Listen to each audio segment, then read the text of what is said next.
Andrew Scheer suggested this week that Justin Trudeau is trying to rig the next election. It's quite a thing to say. In fact, it's just about the most serious charge one can level at a government. It apparently failed to make much of a ripple on Parliament Hill, an indication, perhaps, of how numb everyone has gotten to the effects of apocalyptic political rhetoric. Whether Bill C-76, the Liberal government's expansive set of changes to elections laws, amounts to fixing the 2019 election is rather debatable. But perhaps, in the interests of maintaining the public's faith in our democratic system, the Liberals might try meeting the Conservative leader halfway. Scheer's stated fear of a rigged election is apparently linked to the Liberals' proposal to regulate political activity in the weeks immediately preceding a federal campaign. In this new, pre-writ period, to begin on June 30th in years with a fixed election date in October, parties would be permitted to spend a maximum of $1.5 million on political advertising, while third-party groups and other outside organizations would be allowed to spend up to $1 million on partisan advertising, activities and opinion surveys. Scheer has two problems.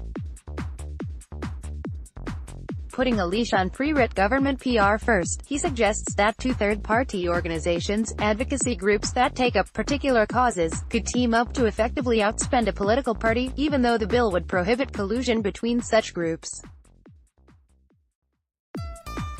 Second, Conservatives say they're troubled by the fact that the pre-writ spending limits would not apply to government activity or advertising. Scheer notes that ministers would still be able to travel the country making announcements and promoting government policy.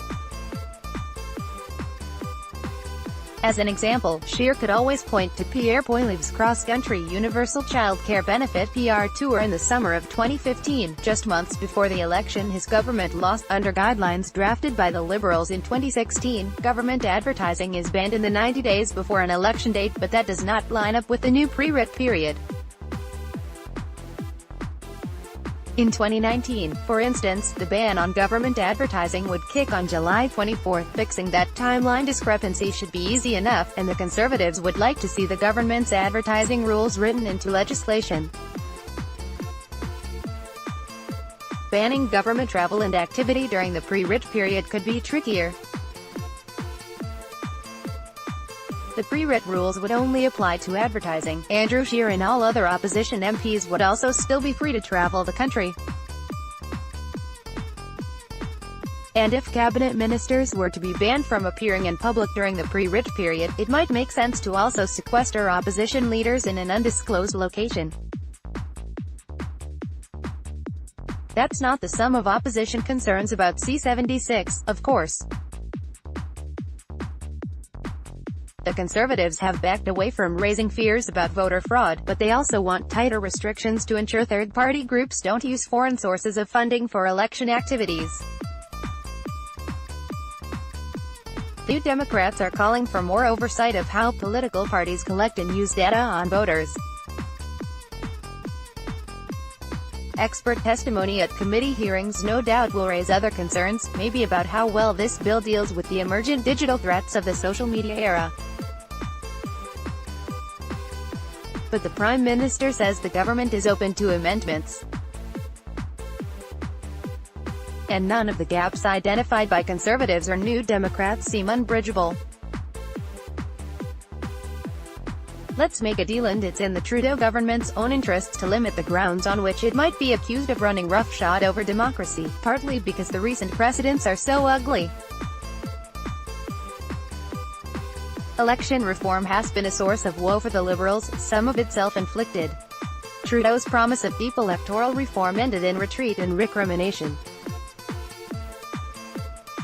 A subsequent proposal to explore parliamentary reform was met with such outrage from the opposition parties that the government felt it had to back away. But it's not like Trudeau's government is the only one to burn its fingers on this file in recent memory. In 2008, Stephen Harper's government was nearly toppled after proposing to eliminate a vote subsidy for political parties. The Conservative government's Fair Elections Act in 2014 prompted warnings that thousands of Canadians could be disenfranchised. Significant parts of C-76 are meant to repeal and rewrite measures in the Fair Elections Act. But the Fair Elections Act also was more than a series of legislated changes. It was a grisly affair that ultimately did nothing to maintain Canadians' confidence in the electoral system. Before it was over, a cabinet minister had publicly questioned the chief electoral officer's motivations.